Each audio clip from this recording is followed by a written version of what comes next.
பச்சையம்மன் ஜோதிடம் நண்பர்களுக்கு அனைவருக்கும் வணக்கம். இன்று நாம் காணவிருப்பது திடீரென்று ஏற்படும் தீராத நோய் மற்றும் நோயினால் ஏற்படும் மருத்துவமனை செலவு எதனால் அப்படின்னு பார்த்தோன்னா, ஒருவரின் ஜாதகத்தில் 6ஆம் அதிபதியும் 12ஆம் அதிபதியும் திசை புத்தி நடப்பவர்களுக்கு இந்த மாதிரியான இக்கட்டான சூழ்நிலை ஏற்படும்.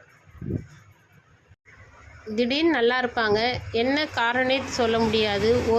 ஒரு பிரச்சனையை பார்க்க போய் இன்னொரு பிரச்சனை உடம்புல காட்டும். எப்படி வந்துச்சு அப்படின்றதே நம்மளால் யோசிக்கவே முடியாத சூழ்நிலையில் இருக்கும்.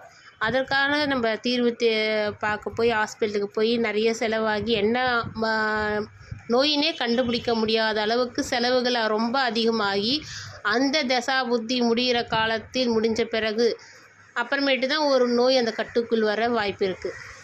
அப்போது இப்படிப்பட்டவங்க எந்த மாதிரி வழியை நம்ம தேர்ந்தெடுக்கணும் அப்படின்னு பார்த்தோன்னா, 6ஆம் வீட்டின் 12ஆம் வீட்டின் தசா புத்தி நடக்கும் காலங்களில் பார்த்தோன்னா, நம்மளே ஏதோ ஒரு இஎம்ஐ மாதிரி ஒரு கடனை ஏற்படுத்திக்கிட்டு, அப்போது அந்த கடனை ஏற்படுத்திட்டா அந்த நோய் தாக்கம் நமக்கு வராது. நம்ம சின்ன நோயாக இருந்தால் நம்ம எல்லாருமே தாங்கிப்போம். பெரிய நோய், தீர்க்க முடியாத நோயாக இருந்தால் அது எல்லாருக்குமே, யாராக இருந்தாலுமே அது ரொம்ப கஷ்டம். அப்போ அவங்க என்ன பண்ணணும்னா, அதுக்கு முன்னாடியே தெரிஞ்சுக்கணும். இப்போ 6ஆம் வீட்டு 12ஆம் வீட்டின் தசாபுத்தி நடக்க போகுது, இனிமேட்டு வரப்போகுது அப்படின்னு நம்ம தெரிஞ்சிட்டோன்னா, முன்னாடியே நம்ம ஒரு சின்னதாக ஒரு கடன் வாங்கி ஒரு இஎம்ஐ கட்டுற மாதிரி நம்மளே அதில் வாலண்டரி என்ட்ரி ஆகிடணும். அப்படி செலவு பண்ண போக நமக்கு அது ஒரு செலவு தான்.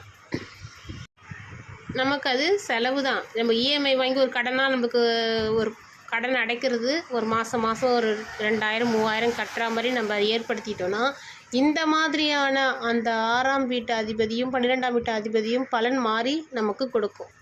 இதுதான் நமக்கு ஒரு எளிய ஒரு சிறந்த வழியாக நம்ம எடுத்துக்கணும். அப்போ இனிமேட்டு என்ன பண்ணணும், நீங்கள் அவங்கவுங்க ஜாதகத்தில் 6ஆம் வீட்டு அதிபதி 12ஆம் வீட்டு அதிபதி தசாபுத்தி நடக்குதான்னு முன்னாடியே பார்த்து வச்சுக்கோங்க. ஆரம்பமான உடனேயே நம்ம அதுக்கான வழி இதை மாதிரி நம்மளே ஒரு சின்னதாக நம்மளே செஞ்சுக்கலாம். அப்போ நம்ம செஞ்சுக்கிட்டோன்னா, நோய் தாக்கத்தில் இருந்தோ, தீராத நோயிலிருந்தோ, இல்லை எதிர்பாராத செலவினாலோ, மருத்துவ செலவினாலோ நமக்கு வராமல் நம்மளால் பார்த்துக்க முடியும். இதுதான் ஒரு சிறந்த வழி. நன்றி, வணக்கம். மீண்டும் அடுத்த பதிவில் சந்திக்கிறேன். உங்கள் ஜோதிடர் கவிதா.